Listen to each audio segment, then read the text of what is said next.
You're listening to the Huddle Up Podcast with Chad Jensen and Zack Kelberman. Join Broncos Country's deep divers at milehighhuddle.com and sound off. And now it's time to drop some knowledge. Okay, and we are live, but we got to let the stream breathe just for a few seconds, make sure we're getting green check marks across the board. And it looks like we're good. Welcome in, everybody, to the Huddle Up Podcast, presented as always by Mile High Huddle and powered by Overtime Media. I'm your host, Chad Jensen, and with me, as always, is my partner in crime and my fellow football priest. You know him, you love him. He is Zack Kelberman. Zack, tonight we have a really fun show, a little bit of a change up. We're bringing on a longtime NFL writer and the author of a new book that was just published in just the last few days called Elway, A Relentless Life. We're going to talk to Jason Cole and bring him on and introduce everybody to Jason Cole. But how's your day going so far, my friend? It's going pretty good, Chad. You know, another week preparation for the NFL, a lot of draft coverage, NFL coverage. My mind is kind of scattered right now. Just another normal Thursday. It's our mailbag pod, though, so always looking forward to that. And kind of pushing back against some of the Broncos narratives, fire Fangio, the season's over, all this Twitter conjecture, just dealing and with that and mucking through that. That's how my day's been. How about you? So far, so good as well, my friend. Just grinding out another day covering this team that everybody is so passionate about, the Denver Broncos. Gang, listen, real quick, our format tonight's going to be a little bit different. Now, obviously, Thursday nights are usually the Mile High Mailbag, and we're still going to do the Mile High Mailbag. So get your questions, any super chats, get them in the stream. We will get to them. But also tonight, any questions you might have for Jason as we bring him on, we'll get talking with him and ask him some of the things that are on our mind, some of our burning questions. But get them in the chat stream also. If you have a question or super chat for Jason, get it in there, and we will do the best we can while we have time with Jason to get that in front of him. And then once we sign off with Jason, we'll go straight to the stream, start answering your burning Broncos questions, and do our thing. So without further ado, though, let's bring on Jason Cole, the author of the brand new Elway book. It's called Elway, A Relentless Life. Jason, how are you, sir? Thank you so much for spending some time with us. How are you doing tonight? I'm fantastic, guys. I appreciate the time. This is great. We didn't do this when I used to cover the Miami Dolphins way back in the day, but this is I love this. I've done like 3 or 4 podcasts here in the last couple of weeks. So I like the conversational style, so I appreciate you guys having me on. Thank you very much. As for the Fire Fangio stuff, everybody just kind of calm down. Okay? Let's relax. Take it from him if you don't take it from me. Indeed. Yeah. So, Jason, as a guy that has covered the NFL for as long as you have, what was it that inspired the move to cover Elway? Because a lot of people have this in their minds that, it's an unauthorized biography. Well, most people don't realize that the vast majority of any biography is technically unauthorized. That doesn't mean, however, that the author didn't do, check his sources, do tons and tons of research to put it all together, just like any biography that you might. I've got a biography right now, in fact, sitting next to me on Winston Churchill, published long after he's been gone. Not exactly an authorized biography, but how did it doesn't work that way. Yeah, I know. Look, unauthorized is again typical. There are 3 ways that you do biographies. There's autobiographies, which the person is obviously telling their own story from their perspective. There are authorized biographies, and you have to be clear over which one is which. And that's authorized biographies are ones where the person is the subject. It's not written in their voice, but they're essentially helping out, and they're usually sharing in the proceeds of the book. And this one, it's unauthorized. John's not sharing in the proceeds. I mean, some people out there have thought, he's getting some royalties on this. He's not getting anything out of this book. Yeah. That's not how this works. So that's what an unauthorized biography, and that's what that means. Just to clarify that. What brought me to do this is, look, I've been watching John Elway play for 40 years. Okay, in 1980, I was a freshman in college. Sitting in the front row at the stands at Stanford University, and I watched Elway throw for the first time, and I still remember the sound of a ball from Elway hitting a receiver in the chest and actually knocking the receiver over on a slant route. Like there's a thud, there's a sound. It's almost like a great hitter hitting a baseball. You know that sound when they've made perfect contact. Yep. This is kind of like that. And so, for 3 years, I'm a year behind him in college. So for 3 years in college, I watched his exploits. And me and my buddies, we're all gigantic Elway fans. And we were inspired to do things as fans because this dude was on our side. Like we could cheer for this team. It was electric. It was fun. And it was passionate. And then he leaves. The team is crap, and we just say, okay, we're going to follow his career. And then I become a sports writer, follow his career from afar, become an NFL writer, start to talk to him more and more, cross paths with him a lot, watch him win 2 Super Bowls, watch him return to the game 10 years later. And the really impressive thing to me is that he returned to the game. Most guys in his position, like, hey, look, I'm just going to sit back and watch the rest of you guys do this. Right. He's in there trying to compete again. And he's an extraordinarily rare human being. And I wanted to get to the bottom of why he still wants to compete in his 50s and now 60 years old, why he's doing this, why he's chasing it when other guys are like, I'll just go talk about football. I'll be Terry Bradshaw, and I'll just talk about football and make a ton of money doing that. And it's a really easy life. Elway wants no part of an easy life. And I got a lot of respect for that, anybody who wants to go back and continue to compete. This is the Overtime Podcast Network. Winning season returns at MyBookie. Winning season means doubling your first deposit. Winning season means insane props, epic bonuses, and the craziest cross-sport wagers. At MyBookie, winning season means watching live sports and betting live sports all season long. Rejoice, because the NFL has returned. That means action-packed Sundays and huge cash prizes. Get in on the action, use promo code OVERTIME, and double your first deposit. New players get up to $1,000 in free play, which is designed to add more excitement to the sports you already love and the games that you bet. Bet with the best this NFL season for your chance to win big. Use promo code OVERTIME and double your first deposit. Your winning season begins today only at MyBookie, and here's the best part. Overtime is going all in for our listeners. We're giving away $500 cash to one lucky person who takes advantage of this offer. When you make your deposit, just take a screen grab of your MyBookie account and email it to overtime@advertisecast.com. That's overtime@advertisecast.com. $500 given away at the end of September. On that topic of, a lot of what you're talking about there addresses somewhat Elway's legacy in that he kind of put that at risk when he chose to re-enter the NFL as a front office guy. And at first, the early returns were that it only bolstered and accentuated his legacy because he's one of the rare GMs as a former Hall of Fame player to win a Super Bowl as a player and as a GM.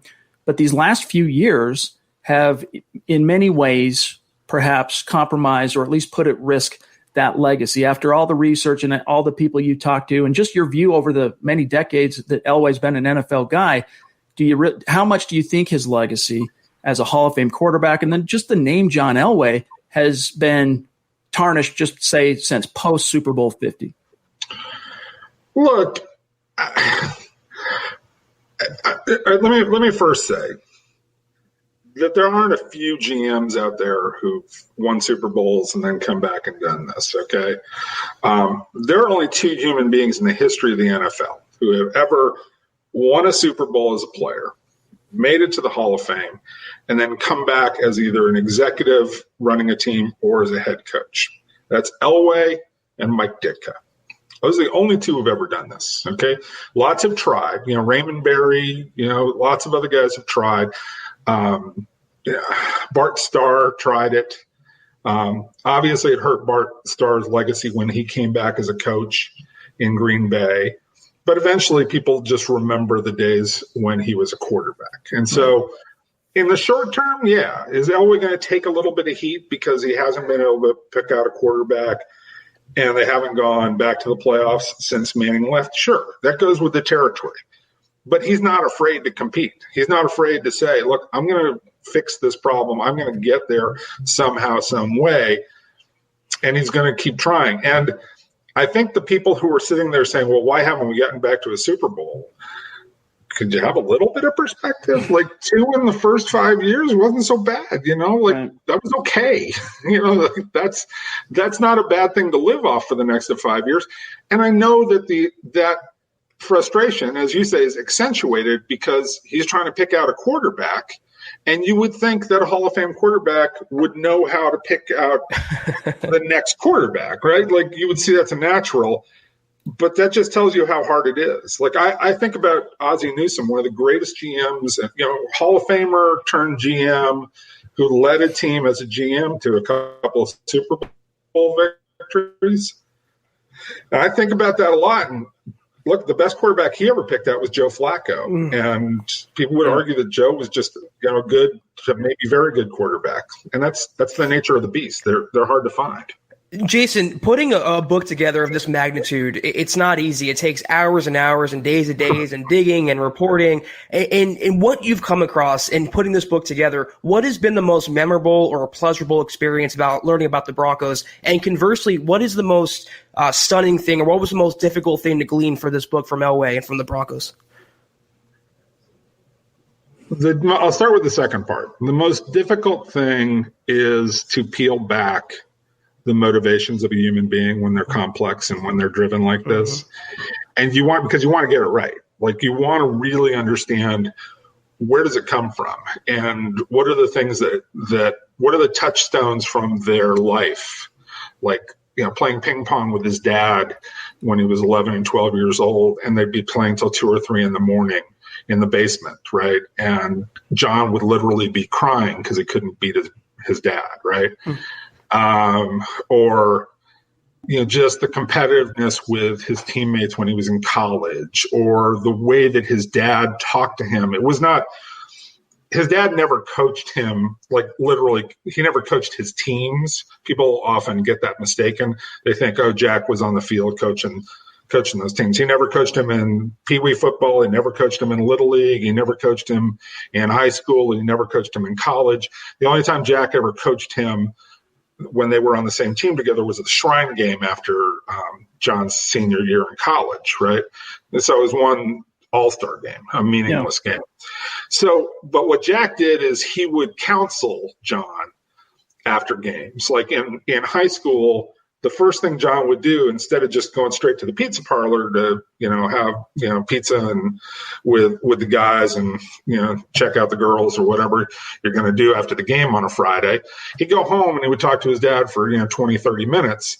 And Jack would say, and they wouldn't talk about plays, like not how did you throw that out pattern, or, you need to get your arm in a better location. It was like, how did you react when things didn't go well? How did you pick up your teammates? When this guy dropped the pass, how did you talk to him? How did you lift him up? How did you guide your team through whatever adversity they were dealing with? That was the thing that Jack focused on, because Jack wanted to make playing ball an experience that John fell in love with. And so I wanted to really get underneath that. As for the stories that surprised me, there are a lot of them. I never knew about all the things that John thought about leading up to the helicopter play all week long. Like, I didn't know the depth to which he had talked to Shanahan about, hey, what do you think they're going to do on this play? And Shanahan would say, well, it's 100% they do this, 100%. And John would sit there in his room looking at the play, and Bubby Brister would be sitting in the room because they were roommates that week. And John would go, God, I just don't like this 3rd and 6 situation. I don't like what we've got called here. I don't like, even though we made this play to Sharp in the Pittsburgh game to run out the clock, I don't like what we're setting up in this situation, right? Like he kept telling Bubby that. And he was preparing all week long. Like if this situation came up and he saw a different defense, he was going to take off and run. And that's what he did. And Bubby makes a great comment in the book where he says, look, if he doesn't think through that situation, we probably never make that play. And we might not win the Super Bowl because he's not ready for it and he's not thinking about it.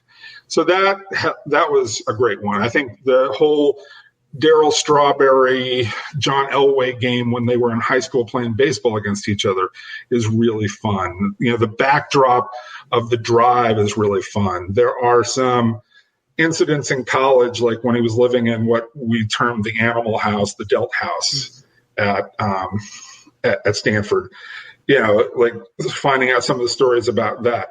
But I think the one story for Broncos fans that I think they may appreciate is the fact that, look, Edgar Kaiser was the owner when they pulled this off. It wasn't Pat Bowlen. Edgar Kaiser only on the team for 2 years. And Edgar Kaiser, who nobody knows about because he was gone and out of the NFL almost as fast as he was in, beats out like Gil Brandt and Tom Landry and Tex Schramm from the Cowboys. He beats out Don Coryell. He beats out Al Davis. He beats out even Bill Walsh, Chuck Noll, even Don Shula was sniffing around whether he could get Elway that year. And it was too far to go, but he was sniffing around about it. All these Hall of Famers and great coaches are trying like hell to get Elway in this draft. And some guy who was in the league for 2 years not only thought of the idea, it wasn't Reeves's idea, it wasn't John Beek's idea, it was Kaiser's idea. And he pulled it off. And I think that that's an amazing story. And as I wrote it, I was like, God, this is just outstanding. And people know pieces of that. They know little bits of it. I don't think they've ever quite seen the complete story of how it unfolds. And like my favorite scene in the whole book is in 1983, there's like John Beek and Hein Paulus from the Broncos are sitting in a diner at a Marriott hotel having breakfast with Bob Irsay of the Colts, the owner of the Colts, and Mike Chernoff, his attorney. And they, as all these other people around them, are eating pancakes and waffles and just going about their day. These four men are hammering out one of the biggest trades in NFL history in a diner in a Marriott in Denver. And like, that just cracks me up that happened. This is the Overtime Podcast Network. In case you missed it, sports gambling has been legalized in the state of Colorado. Whether you're looking to place your first wager or you're a seasoned betting professional, sportsbetting.com is the place for you. With sharp odds, a huge range of lines, props, and futures, and backed by state-of-the-art data security and encryption, sportsbetting.com gives you all the tools you need to maximize your sports betting experience. Sportsbetting.com is a legal and licensed sportsbook in Colorado, so with a fresh slate of games coming up in the NFL this week, plus the NBA playoffs, plus college football, you name it, head on over to sportsbetting.com and get in on the action. And that people are like in the next booth eating pancakes while the destiny of a team is being determined.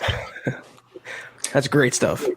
Jason, in a perfect world, I would have, we would have allowed enough time to have read the book before we talked to you. And in this, that's okay. You'll get to it eventually. No problem. Yes, I look forward to it. It's, it's on the way as it were.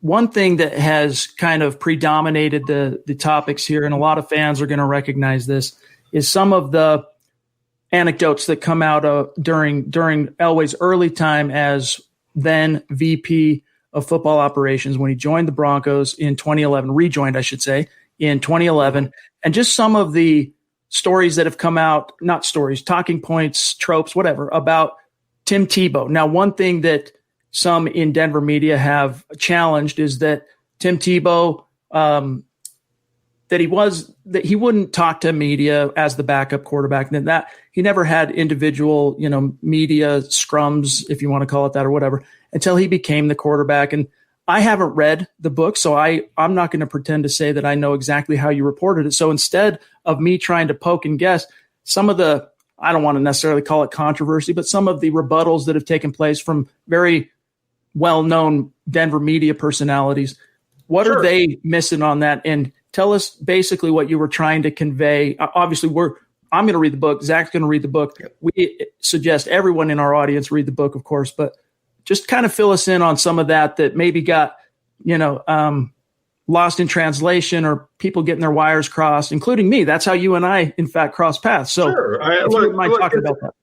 Look, Tebow is a lightning rod, and I live in Gainesville, Florida. Okay, I live 3 miles from the University of Florida.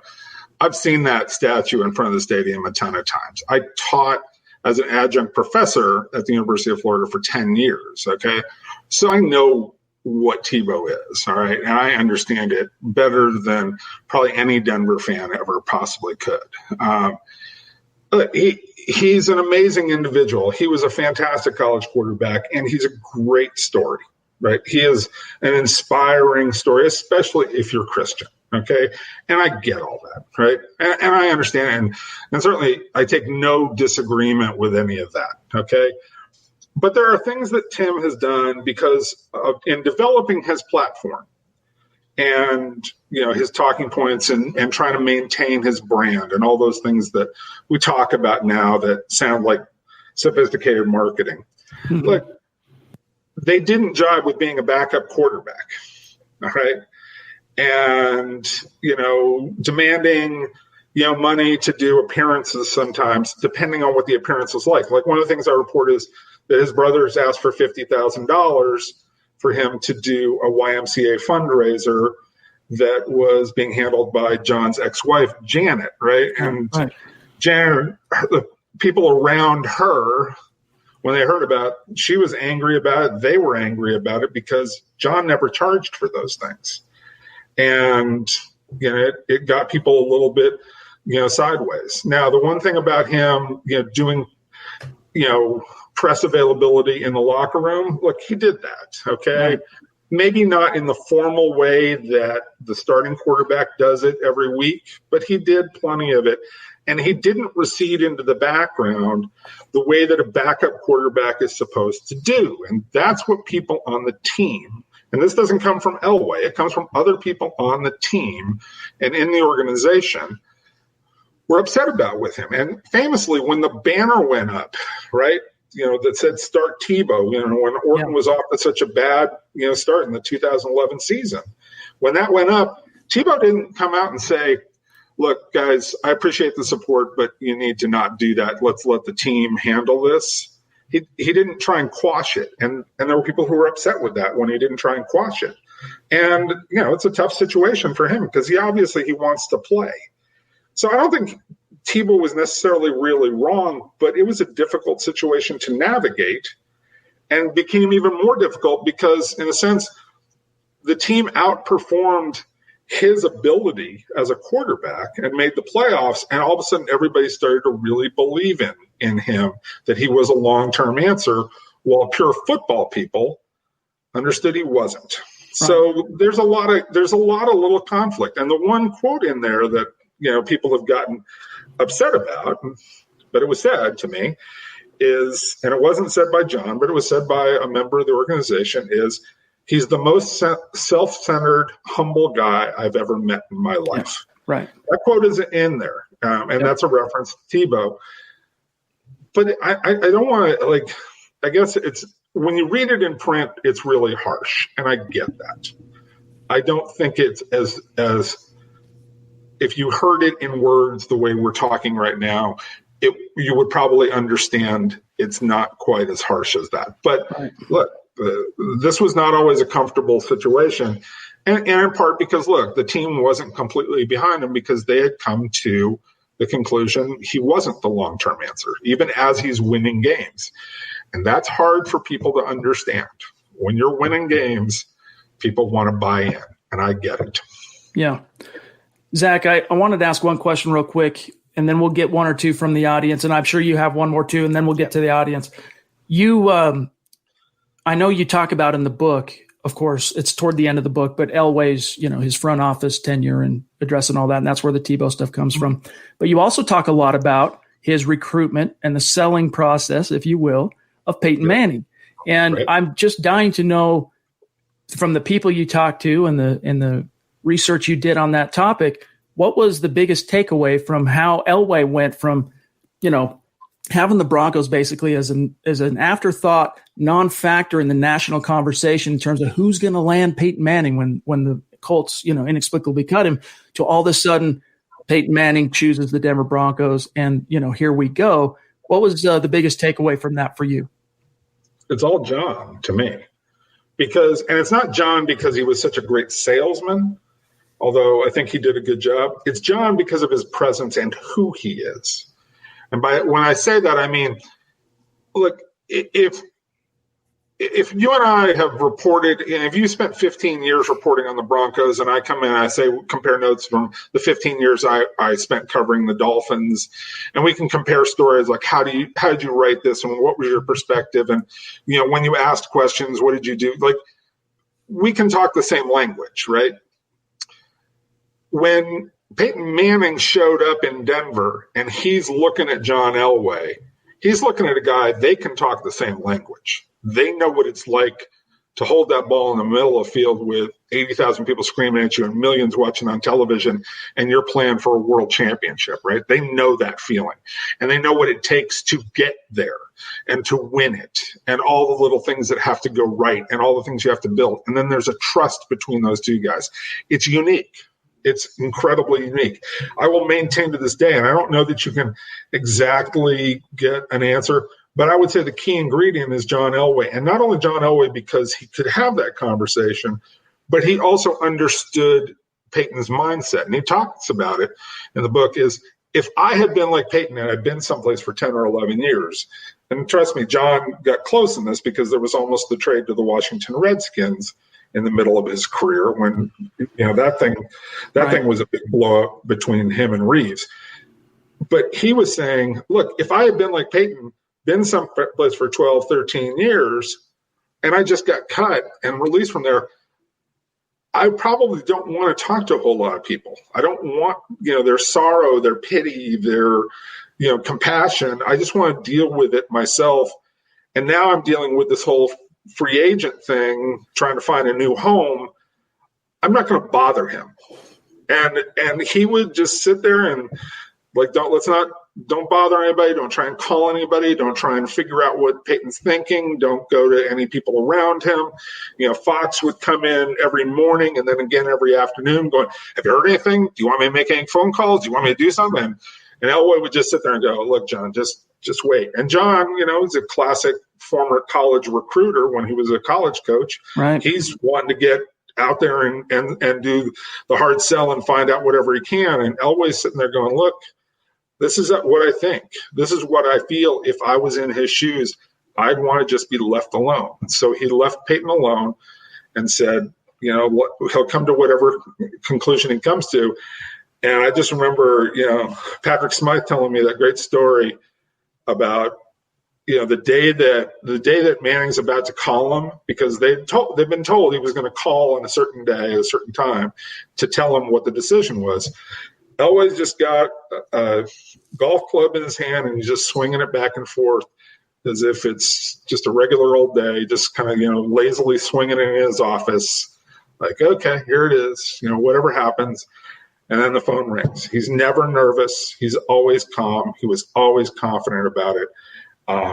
He slow played it like crazy while the rest of everybody fell over themselves. Like there's a great story about John Schneider and Pete Carroll rent a private plane, fly to Denver from Seattle. They call Peyton and say, hey, we're here. You want to talk? And Peyton's like, no, I don't want to be bothered. I don't want to be surprised by anything. Right. And that's what the rest of the league was doing. Elway was sitting there slow playing it. Jason, while we have you here, now that you've done this book and you've recently been around the Broncos orbit, I kind of want to pick your brain as to the rest of the season outlook for Denver. You kind of assuaged Broncos country's fears about the loss to the Titans on Monday night. What is your overall projection for Denver this season? How do you see Drew Lock developing, and how do you see the team finishing this year? Look, I like what I see from Lock so far. But you got a long way to go. And I've seen, when people figure out what a quarterback's trying to do and they take things away, like in the second half, Fant disappeared, right? Yeah. And, did they show Locke some looks? I haven't been able to look at the all 22 to say, okay, did they show Locke some things that he wasn't ready for that took Fant out of the game? Did they vice Fant? What was it that was going on that basically eliminated Fant from the game plan in the second half after he was so productive in the first half, right? Mm-hmm. And look, I think they're really close to winning this game. They made a couple of critical errors. Obviously, the Melvin Gordon fumble on your own side of the 50 is a critical one that gives away that creates a problem. Not time just in possession and in field position along the way. That's one. But the two drops by Judy, and he's a good player. He had a bad game, right? But you can see the way he runs routes, and you can see when you watched Alabama play, he was the man, right? He had a bad game, and that happens. But if he makes one of those two catches, and most likely if he makes the second catch, the one in the final 4 minutes, I think the game turns out differently. While I say that, and I still think the team is, a borderline playoff team if things go right, I would also submit, look, Vic Fangio has to start winning these games. Yes. There have been a number of these close games, and close games are determined by coaching. That's where little things play a huge turn in any game. And so when you don't use your timeouts with 1:27 left to stop the clock to get you to 40 seconds left in the game, thereabouts, when you stop them, I'm sitting here going, you're not maximizing your chances of winning that game. Not that you definitely would have, but you missed an opportunity to maximize, and that's not tolerable, because when you do it time and time again, that's the difference between making the playoffs and being a 7-9 or 8-8 team. And he's got to start to handle those situations better. All right, we're getting a little bit long. And again, we're talking with Jason Cole here, the author of the new book, Elway, A Relentless Life. Real quick, I'm going to read this, Jason, and then we'll get your answer from Glenn Hauser, big-time member of our community here. He says, the reverence other people had for Jack Elway was incredible in your book. So you've already got a customer right here, Jason. For Gerald Wilhite to want to block better for John as a running back because he was an extension of his dad was very interesting. So for those of us who maybe haven't read the book yet, can you give us some background on Glenn's points there? I would say the first chapter of this book, there's a foreword, which is my own personal recollections, a short foreword. There's a prologue that talks about John's return to the team. And then the first chapter of this book, and even a substantial amount of the prologue, are about Jack. The early part of the book is a lot about Jack. There's a very solid chapter about his mother, Janet, I should say. There's a lot there about his parents, but it's mostly Jack, because as I talked about earlier, John has a certain reverence for him, but other players did, like the guys who played for him at San Jose State. Like Steve Clarkson talks about it a lot. Gerald Wilhite, who's become an inspirational speaker, talks about it a lot. The connection that they had with Jack. Jack was like a father figure to a lot of players, and they loved him. And he created a family atmosphere within his team. I know that's a cliche, but he really did. And he put it, he really put his heart out there for his players. And, he used to keep them in, on Saturday nights on the road, they play Monopoly, and Jack's, a lot of players were playing Monopoly with Jack. It was silliness, right? But it created unity. And they loved him for it. That's the best thing I can say. So Jack is such a crucial figure in this whole thing. All right, we've got one more from the chat, and then one more from me, and then we'll cut you loose tonight, Jason. John, what do you got next from the chat? We'll whichever one you think is best. Yeah, JT. Now this is one of our listeners from across the pond. He's in the United Kingdom. Broncos country is not a geographic location, Jason. It is a state of being. And he says, will the book be available in the UK, and when does it get released? Thanks. We have a lot of listeners and members of this community in Europe. And sadly, I can't answer that question. So let's take another one. I will, if you send me a Twitter message, I will get an answer. My Twitter handle is Jason Cole 62 at Jason Cole 62. If you want to put that up there. And if you send me a Twitter message, I will have an answer for you by tomorrow how you can get it. I'm sure you can get it in the UK, but you can order it on Amazon. So yeah, I assume Amazon. I don't know how it works in the UK with Amazon, but there's got to be some kind of delivery system. So, and it has been, it was released on Tuesday, the 15th. Okay. John, we got one more. If not, I can ask my question and then you pull that up. Here's how you find Jason, by the way, on Twitter. For those of you who want to connect with him, first of all, you should be following him anyway. But if you have any further questions about the book and distribution and how to get your hands on it, this is how you can reach him, at Jason Cole 62. While John's looking at in the chat, pulling one more. I got a question for you, and it kind of relates to some of the topics that some of the excerpts I've read across the internet in the last couple of days. The idea of what comes next, because I know one of the things you said, for example, and I read through your Reddit AMA that you did, which was very insightful and great read.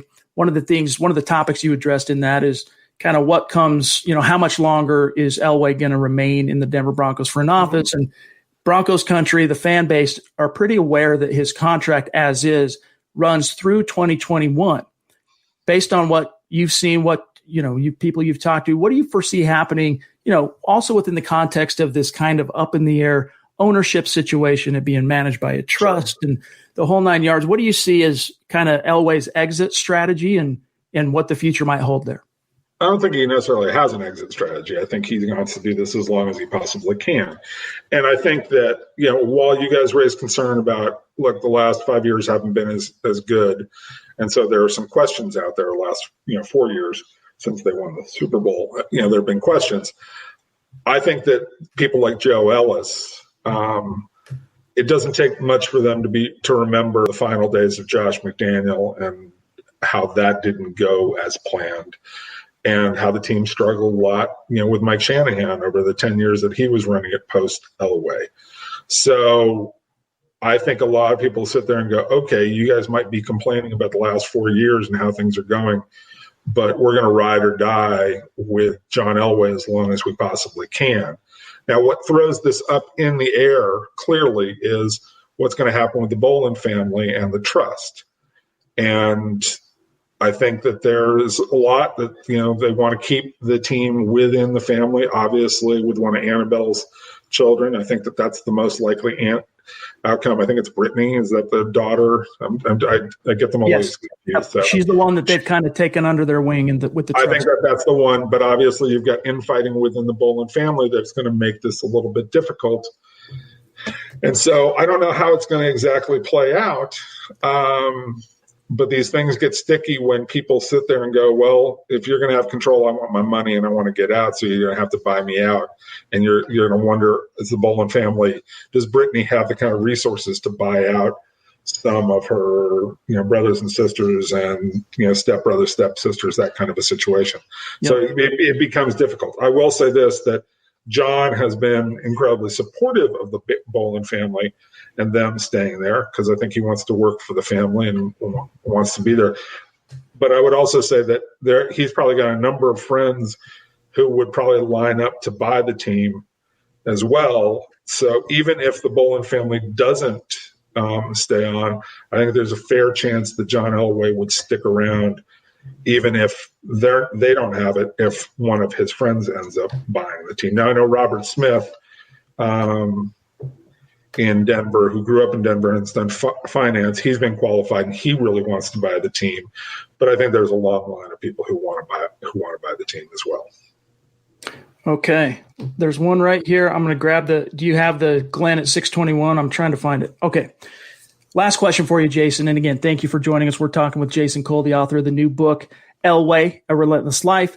Glenn says, what, if anything, has Jason heard regarding Elway's reaction to the book, either via John directly or someone close to him? I don't know if you've been able to get any feedback yet this early on, Jason. I sent him a copy of the book back in April, asking for his any final changes or thoughts or corrections he wanted to make. I never heard from him, which is pretty typical of Elway. If you go back through his career, there's a great quote from Jim Sacamano where he talks about, when Sacamano was the PR guy running the show for the Broncos, he used to bring the clips and the stories about Elway to him every day when he was playing.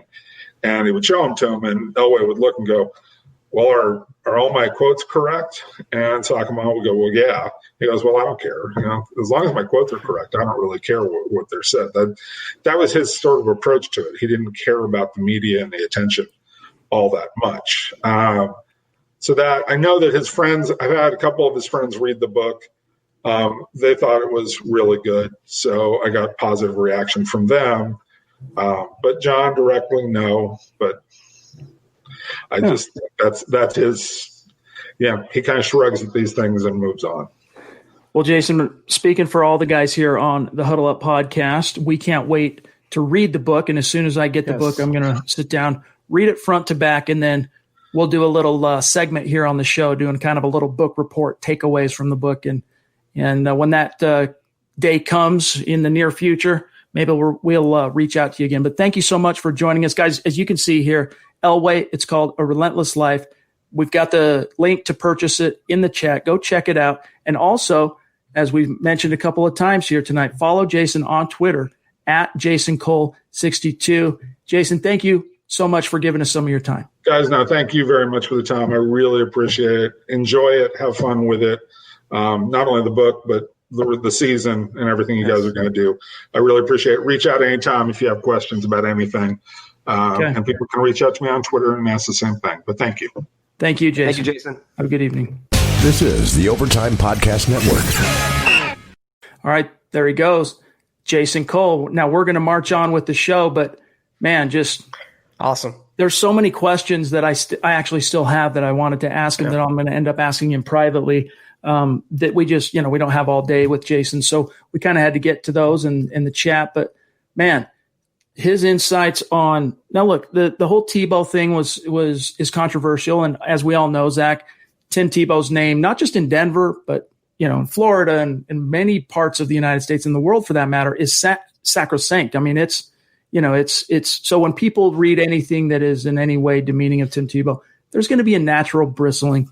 But I think anybody, and even in the article that I wrote covering some of the controversy at milehighhuddle.com, my defense, I even kind of defended Tebow in my article for those who read it, especially toward the end, just what, basically my premise being, Zach, and it's not the first time I've said it on the show, that without Tim Tebow in 2011, you probably don't get Peyton Manning in 2012. Now that's not, it's not an absolute, but I think, Broncos fans have a more unique appreciation for Tim Tebow, the NFL quarterback, and what his limitations were. Man, I can't get over the way that Jason put the whole Tim Tebow hype and hysteria. He said he's the most self-centered, humble guy he's ever been around. And he was told that by a Broncos source. Right, he heard that. And that was, to me, you don't hear that about Tebow. You don't hear the word self-centered with Tim Tebow. And to get that type of quote and to report on that and tell both sides of the story, it's what makes it such a worthwhile book. And the Broncos notes and the Elway notes and the history and the present and the future, it's great. He was very insightful. I love picking his brain, Chad, and it's why he's been around for 4 decades doing what he's doing. Great guy. Yep, absolutely. But guys, with that said, go get the book, read it yourselves. Again, we're going to read it, and we will. This is a promise. We will have a little segment, little book review takeaway segment, as I mentioned while Jason was on with us, and you can look forward to that. We'll go through some of the takeaways, and not everyone's a big reader, Zach, but so we'll go through that and kind of share with you the biggest takeaways when the time comes. Jason's got a copy on the way to MHH Central, and we'll kind of take it from there. But from here, gang, tonight is the Mile High Mailbag as well, because as you know, right here, we are your football priests each and every week. Zach and I are here to offer you the absolution and the answers to your burning Broncos questions. Right. And especially a week like this, Zach, sometimes as football priests, we got to exercise some demons. Fans still kind of wrestling with those demons, and lots of demons this week after that loss. So let's throw that super from Bronx legend is in the house. It's good to have you in the stream, my friend. And he says, just got to say, Zach's throwback hat is straight fire. Appreciate the super chat. Angel, it's good to have you. As always, man, we miss you when you're not in the chat stream. You know this. We also got one here from Jay Ritchie jumping in, who says, we got a lot of Broncos topics to talk about, by the way. So I hope you guys, that was a fun little, I wouldn't say abstract. It was more of a historical conversation about John Elway from, Jason, for what it's worth, guys. He's also a Hall of Fame voter. So this is a guy that, he's got some bona fides and some deep roots in the NFL. We wanted to take the opportunity, especially this week where there's been some controversy and kind of blowing up in the internet realm, and also Denver radio. It's been going on. We thought it would be a good example to get Jason on, get his take on some things, and also kind of set some of the records straight, for better or for worse. Might not be things fans want to hear, but as the author of the book, as the man who did all the research, you get to hear it from the horse's mouth. But here's Jay Ritchie jumping in. Appreciate you, Jay. Thank you, Jay. And Ariel, appreciate you guys. Fellas, evening. Number 68, Elijah Wilkinson, is killing us and eventually is going to kill Drew at right tackle. DeMar Dotson seems to be a signing for emergency. Thoughts on moving Reisner to right tackle and Wilkinson to guard. So this was a topic, Jay, for what it's worth. And, you might have missed some of these conversations that we touched on early on in camp when it became apparent that it was, well, first of all, it was right after Juwan James decided to opt out. We began talking about these issues. And then, the early returns in camp for Wilkinson were not good. And then they signed Dotson. And we talked before the Dotson signing, though, Zach, just about different ways that you could maybe juxtapose the offensive line, move Dalton Risner from left guard to right tackle. But the bottom line is the Broncos are not thinking that way. They would rather go off roster and sign someone, pay them money like DeMar Dotson than they would move Dalton Risner. So to say that that's going to happen anytime in the near future outside, Zach, of an emergency situation, right, we're not there yet. And up to this point, I think, if you roll Zach, here's how you kind of got to understand the coach's rationale on this whole Wilkinson topic, because from the outside looking in, we want Dotson in there now because it was ugly. We expected it to be ugly from Wilkinson in week 1, and it was. But they look at it like, well, look, he earned the starting job. We named him the starter. We got to give him some rope and allow him to kind of defend the job, if you will. But as Jay, points out here, what cost does that come? That's the thing, though. He really didn't earn the job. He was handed the job, and they signed DeMar Dotson late in training camp or late in the summer and then just said, okay, you're the day one starter. You shouldn't have to play musical chairs and move Risner out of his comfortable spot at left guard where he's thriving, Monday notwithstanding, to make up for the loss on the right side that you didn't fill correctly over the course of the offseason. Dalton Risner shouldn't have to suffer because John Elway didn't have enough foresight to get a capable right tackle after Juwan James in the building. And that's the thing, though. They signed DeMar Dotson. They don't need to move a guard to tackle when you have a guy who started for 9 seasons, over 100 career starts, and he's sitting on the sideline while an unnatural tackle, a guard convert, gets your franchise quarterback killed. It makes no sense to me. I can rant about this, Chad, for an hour straight. DeMar Dotson needs to get in the game because he might not be great, but what are the odds that he's worse than Wilkinson? Minuscule. Right. If he's a tad incrementally better, that's still better than Elijah Wilkinson. DeMar Dotson needs to play, and I have a feeling it's going to happen this week, Chad. By hook or by crook, Elijah Wilkinson will be yanked from the game.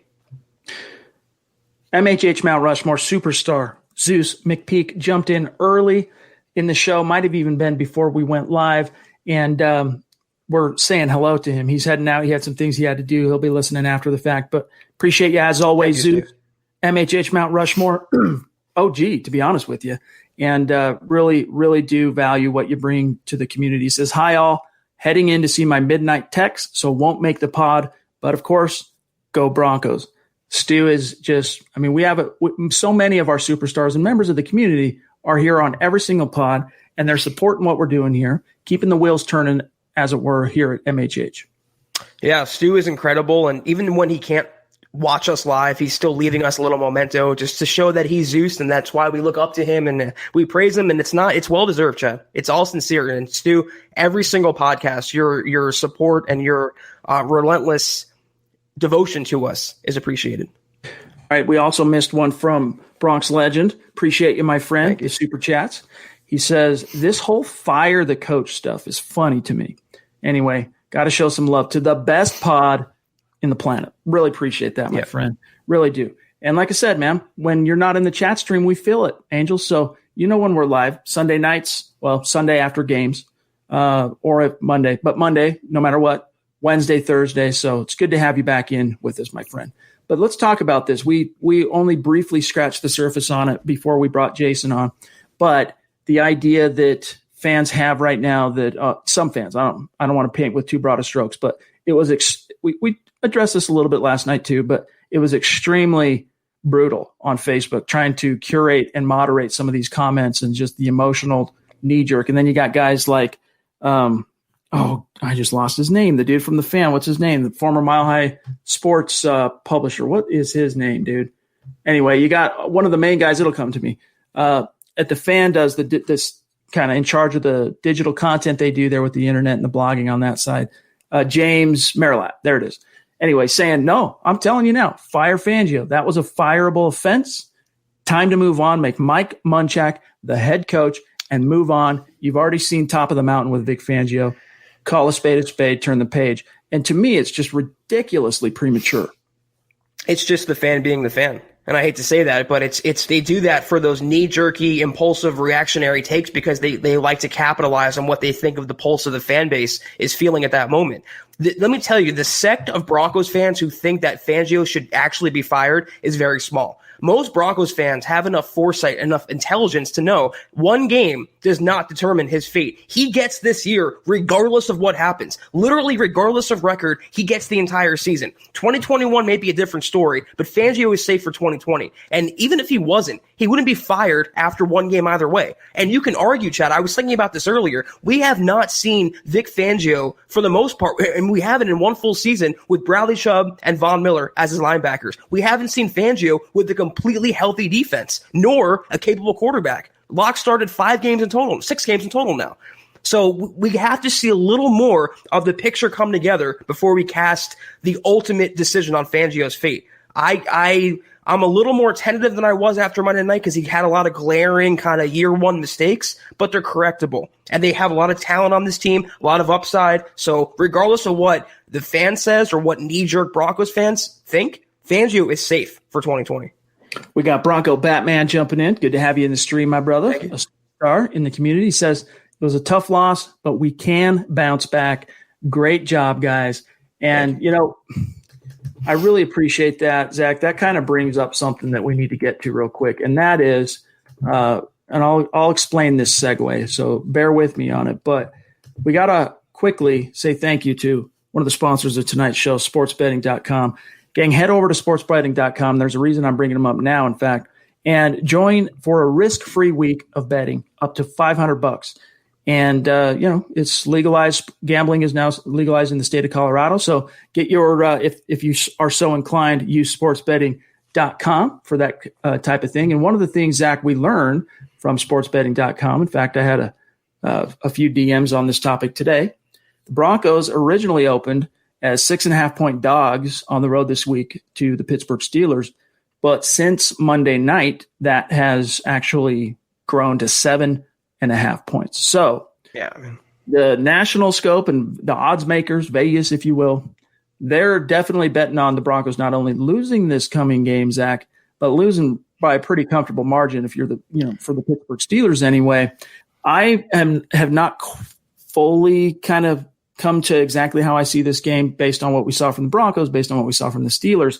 But I do know if the Denver Broncos win this game, obviously it's going to be an upset, and it's going to take really kind of like last week where it was kind of a Murphy's Law type of night where what could go wrong in key moments did go wrong. It's going to take the inverted aspect of that to win at Heinz Field, and that is in the key moments, what could go right needs to go right. And if they have that kind of a game, and teams can hit that groove and fire on all cylinders, you pick the cliche, they can go into Heinz Field and come out with the win, but it's not going to be easy because that Pittsburgh team with Ben back in the saddle, even though I didn't think he looked quite 100%, nevertheless, they're going to be tough to beat.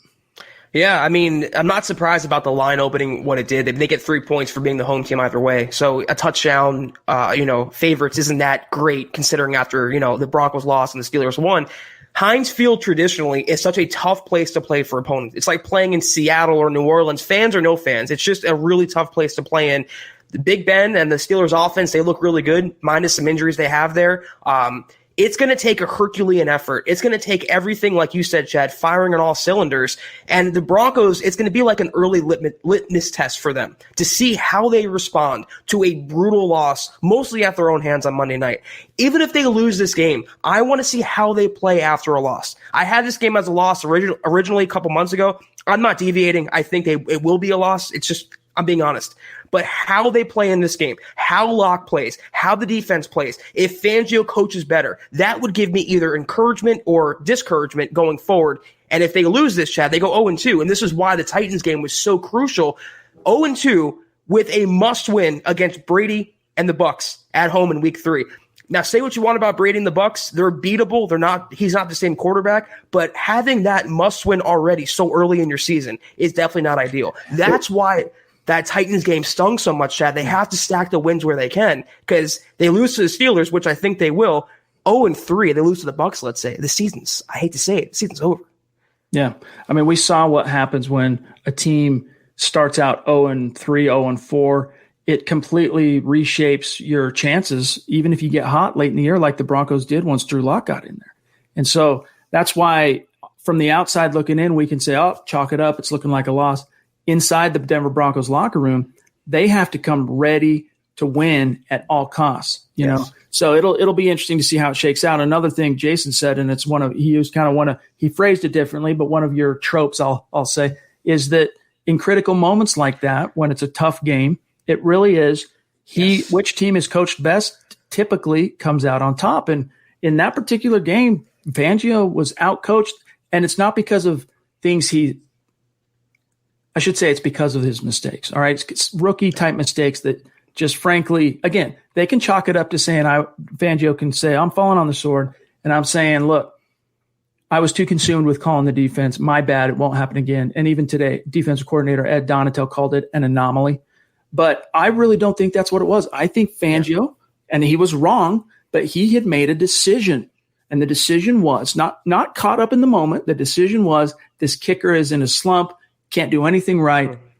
I'm playing those odds. And he got bit. Now, let's grab Womack real quick on Facebook. Appreciate you, Womack. Consider heading over to facebook.com/Mile High Huddle and becoming an official supporter. We would appreciate it. He says, did Elway play Tebow knowing that he wasn't the guy? Of course, he's probably hoping to get this to Jason, but we can talk about it. I got some thoughts on this. Did Elway play Tebow knowing he wasn't the guy to only move up in the draft to get Andrew Luck? Now, of course, fans can remember back to 2011, it was the Suck for Luck campaign, right? And there were a few teams in the running. I wouldn't be surprised, Zach, if there was definitely a part of Elway's rationale to finally say, all right, pull Orton and let's give Tebow a shot here. I think that was partly motivated by what's the worst that could happen. We get Andrew Luck. However, also keep in mind, Womack, that the Denver Broncos at that point were a year and a quarter removed from investing. Of course, it was a different coaching regime and a different front office regime, but from investing a first-round pick in a quarterback that was one of the most notorious, famous athletes in the world. And he had some exposure late in his rookie season. Fans can remember McDaniels got fired. Week 16, he made his first career start, and he beat the Texans. He beat Gary Kubiak's Houston Texans in Denver. Everyone can remember that kind of moment from the mic'd up where he comes off on the goal line and the game's in the clutch, and he tells Eric Studesville, the interim head coach, there's only one person who carries the ball right here. And everyone got excited because the Broncos won. He ended up losing the next game, the season finale, to the Chargers. But fans had not only had the first-round pedigree expectation, but the fact that he was a superstar already as a former college athlete and two-time national champion. Plus, what they did see from Tebow as fans in those two games as a rookie, Zach, got him excited. So Elway in part two was like, look, Jason spoke to it. There was banners. There was a real groundswell from Broncos country after this team got out to, I want to say it was either a 1-4 or a 2-4 start when it was pressure. It was to a point where you could not risk, if you're the team, Zach, putting Kyle Orton out on the field at home again, because it would just be brutal. And so that was I think one of the biggest parts. Plus, you got to see what you got in the kid. And again, Elway, what's the worst that could happen? Andrew Luck. Yeah, Chad, I'm going to speculate here on what I think might be the case because it preceded my time on the Broncos beat. Elway, it was a win-win. Either you succeed with Tebow and you obviously succeed and go to the playoffs and have, you win there, or you lose and you have the shot at the best quarterback of the generation. So like you said, what's the worst that can happen? Second of all, Elway, he was a GM and he was an executive and he has to maintain, objectiveness, but he saw what Tebow did at Florida. He heard and felt and saw the hype and the groundswell and this lore that Tebow brought. So he was a little, I think, fascinated by what Tebow can do and what he brings to the table. And he's like, he thought to himself, if he can bring this spark to Denver, if he can bring Gainesville to Colorado, I'm in a good position. And if he can't, I'll get the guy who can, Andrew Luck. Yep, and a guy that he was intimately familiar with because Stanford. He kept his connections to Stanford, and now he was in the front office. And so, by the way, we got Terry Randall jumping in north of the 49th parallel. Love you, buddy, up there in Canada, rocking the Smouse Mile High Huddle, hashtag Let 'em Hate shirt. He says, good evening, Broncos country, hashtag state of being. And Terry, I noticed that you are watching on YouTube. I hope that the stream here's what we found out. The stream last week was being a little glitchy for YouTube viewers at times, and it reared its head the other night as well. And so I reached out to StreamYard and I said, what's going on? That's the platform we use to stream. And I said, what's going on? We're having these, this feedback from our audience that it's glitchy on YouTube. And then I even got on the Building the Broncos one on Tuesday, and it was glitching on me. So I finally realized there's some truth to this and gave them my own anecdote of what I experienced. And they said, well, there have been some problems on YouTube's side with Android phones. And I have an Android. I have a Galaxy something or other Note or something.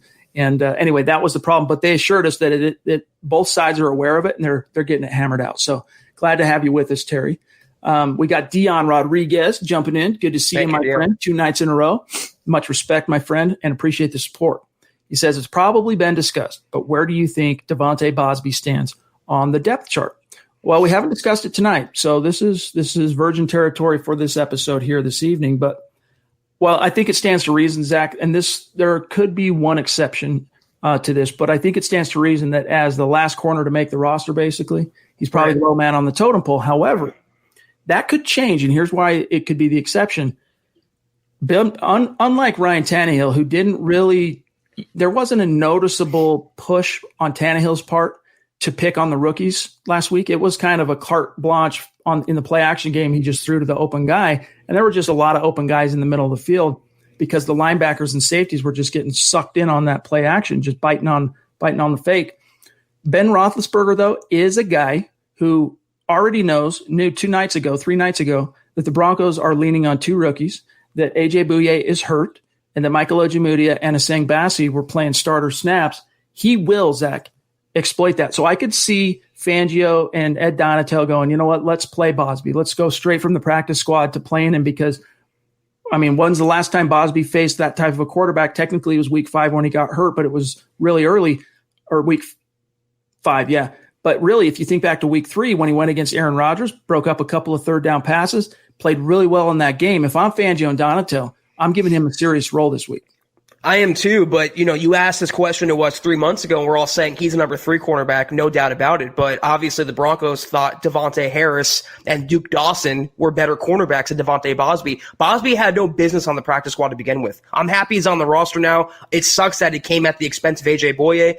If I had it my way, I think he lines up after Callahan and Ojemudia, who really impressed me Monday night, Chad. He looked really good for a rookie in his first game with no preseason, and I think the Broncos coaches trust Ojemudia right now more than they trust Bosby for whatever reason. And there's a theory that he didn't make the team because he's been an unwilling tackler coming back from that injury. We're going to find out this week if he's willing or not. We're going to find out this week why he wasn't on the final roster. I would have him number 3, but I have a funny feeling he might be hidden behind Devontae Harris or behind Duke Dawson or behind someone we wouldn't expect, maybe even Aseng Bassi. He will play heavy snaps, Bouye out. It could be a shootout. Big Ben likes to take to the air, but I hope for Bosby's sake he kind of sticks it to Denver and shows them why he should never been left off the 53, Chad, ever. I agree. They need to play him because it's Callahan and Bosby. Those, and I mean between Bassi and Ojemudia, they have exactly 2 games, I guess, because they each started 1 game, but 1 game each of NFL experience. Yeah. Bosby doesn't have a whole heck of a lot more in terms of actual starts in the NFL, but in Fangio's scheme and just time spent in the NFL, he has way more experience. And so, again, I think the Broncos would be remiss. I know they have their hopes and their dreams set on Ojemudia, and I know Fangio just has a burr under his saddle in a good way for Aseng Bassi. They love Bassi, okay? But Devontae Bosby is going to give the Broncos the best chance to succeed. All right, Mike Evans, bona fide superstar, jumping in. Appreciate you, my friend. You and Terry and Zeus, so consistent, every chat. Pobby as well. You're not only in the chat contributing to the conversation, but you're supporting what we do here on Super Chat, and it means a lot. He says, thanks for making me smarter today. Great show. Yeah, I mean, we get sometimes, Zach, we get really caught up in the hustle bustle of covering this team and just providing you guys the content and the analysis. And just we get in our, I don't want to call it a rut, we get in our zone, and we want to try and make it, we want to expose our audience to different voices. And soon we'll have players come on in the whole 9 years. That's in the future for the Huddle Up podcast. And so it's fun to shake it up at times. That's why we started with the superstar segment. And, we'll Jason coming on like this. We'll get more guests like that on and continue to kind of do what we can in our modest way to edify Broncos country. So appreciate that compliment, Mike, and the super chat. Kenneth Booker jumping in to say, The Nuggets were down 3-1 twice in these playoffs, NBA playoffs. They didn't give up. Play every week like it's your last. Boys quit, men grind. Excellent point. But also just keep in mind, guys, it's so early. It's 15 games to go, as Zach and I have been telling you for the last 3 podcasts. And not only that, but there's a lot of talent on this team. Even Jason Cole, who has no skin in the game, none. He said, look, this is a borderline playoff team, all right, if they can kind of get their you-know-what together. Yeah, I'll take it right now, Chad. It's a long season. Like that was one of our glimmers of hope we said on yesterday's podcast, why fans shouldn't freak out, because there's 15 games left at least for Denver. And the silver lining is there's a chance that, Pittsburgh plays like the Clippers did. And if that happens, the Broncos will be in fine shape. True.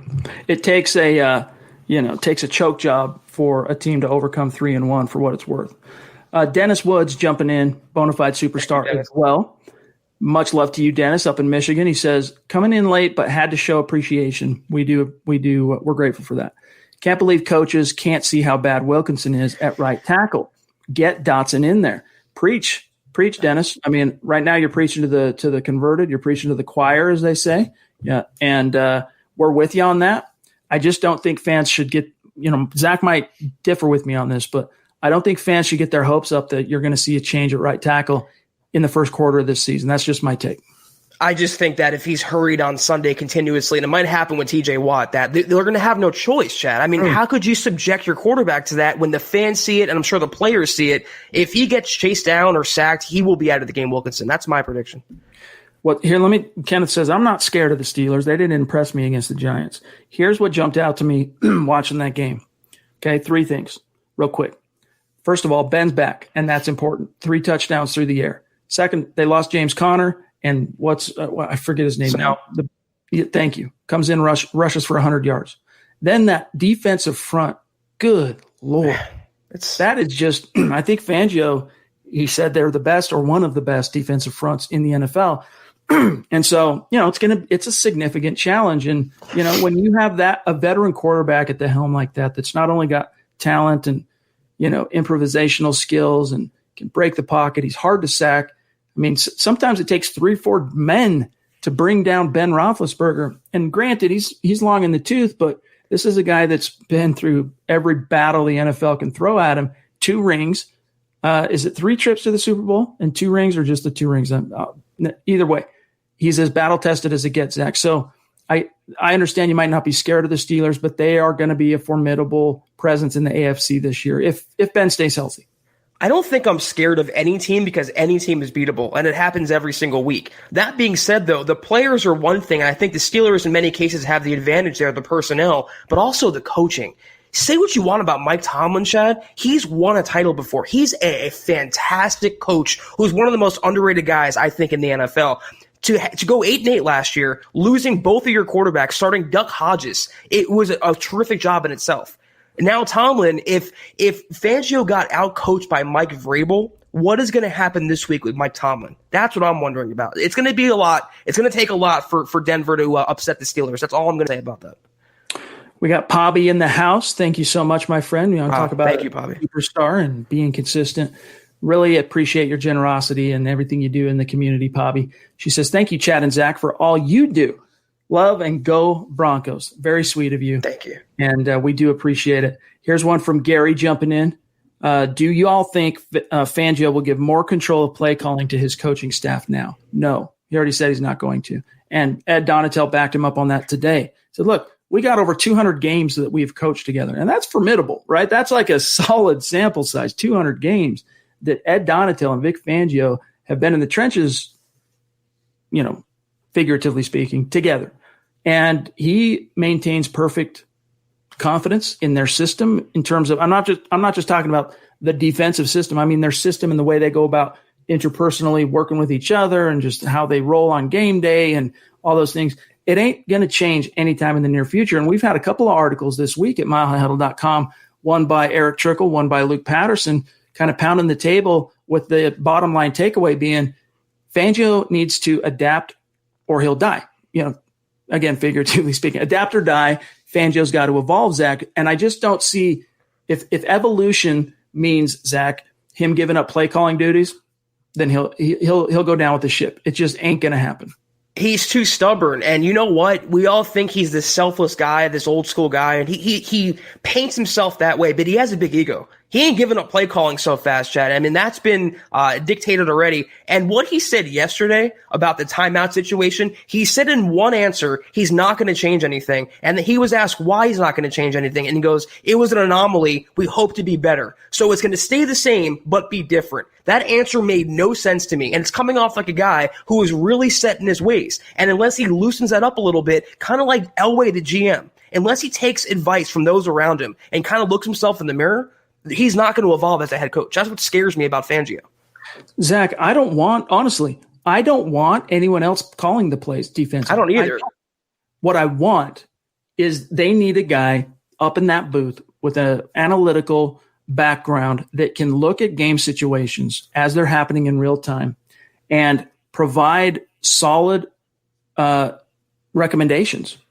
And they've had that for years and years with Mitch Tanny. I can't remember the exact year. I want to say he joined the team in 2015 or something like that. He survived a few different regimes. Why they didn't replace him, even if it's not with an analytics guru, but I mean, you could even find a quality control guy to put in charge of, because trust me, NFL teams have copious volumes of probability information. So for example, here's what I mean by that. When down by 2 points, at 4 minutes to go and your opponent has the ball on the 29 and you have this many timeouts, here's what the decision should be. They have that stuff. They have all that stuff to simplify it.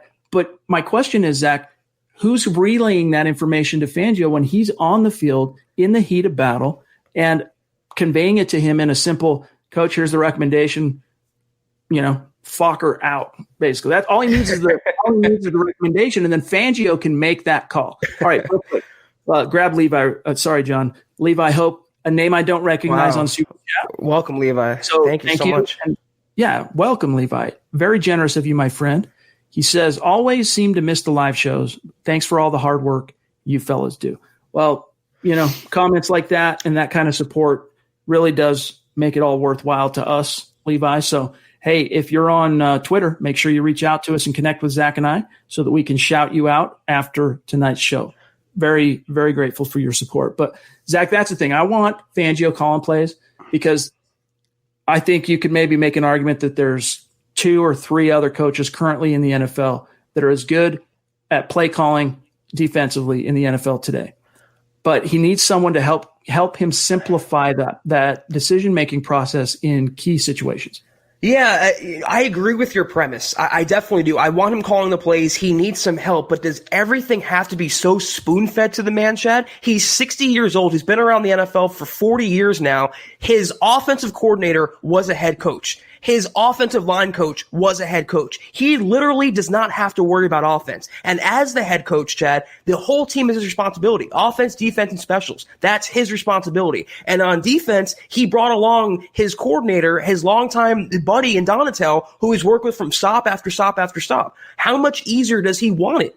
At some point, he has to take on some responsibility, and spotter or not, analytics guy or not, a guy in his ear or not, he has to know in that situation to be better. It's just, I don't want a coach that we have to baby and coddle and make it so easy for. He's in a more fortuitous situation, Chad, than a lot of head coaches in the NFL. Especially after what the ineptitude of the Vance Joseph regime and just the flagrant incompetence at times. I mean, that standard should not have to be questioned, that. But again, when you're going from being a guy that's in the background, sure, you're a coordinator, but you're in the background, you're in the booth, you're seeing things from 10,000 feet, 19 of your 19 of your 20 seasons as a defensive coordinator, you're in the booth. Maybe that makes you less exposed to those type of conversations on the sideline. Whereas here's an example. All right. If you're an offensive coordinator like Pat Shurmur, who lives and dies by being on the field, think of just by virtue of all the games he's coached as an offensive coordinator, think of all the conversations he has been a part of and witnessed over his decade plus in the NFL, that if he were in that situation, making the decision as the head coach, that would inform him on that, right? And that's not to say that Fangio's an idiot and doesn't have those experiences, but less so. All right. So it is that much more new to him because he never liked being on the sideline. He liked the view from being the eye in the sky, and really what it gave him resource-wise in terms of seeing the scheme. How his scheme fit the other scheme. He could see the entire field. That's why he liked being in the booth. But it did, Zach, I believe, deprive him of some of those experiences. The guys that are have been on the sideline their entire careers, have maybe take for granted, if you will. And that's not an excuse for Fangio. Don't get it twisted. I'm just saying, there is a reason why I think this one aspect of his responsibility as a head coach, he's fumbled a time or two, making the right call in game. My thing is, though, it's like tough S. I mean, yeah. you might like to be in the booth, but you're the head coach now. You signed up for this. You've been around long enough now. You've had a year under your belt already. Chad, we're talking like he's a rookie head coach. He's had an entire year of experience in Denver already, and an entire offseason, as messed up as it was, to get this right now. So I can't make many excuses for things that are elementary for coaches in the NFL. All right, guys, one more here, and then we'll get out of here for this evening. We're at about an hour and 13, so we're a little long. Holden Adams says, what's your prediction for Drew Lock this week? Thanks for all you guys do. Denver Broncos for life. That's tough. Hashtag #1pod MHH. Thank you, Appreciate that, Holden.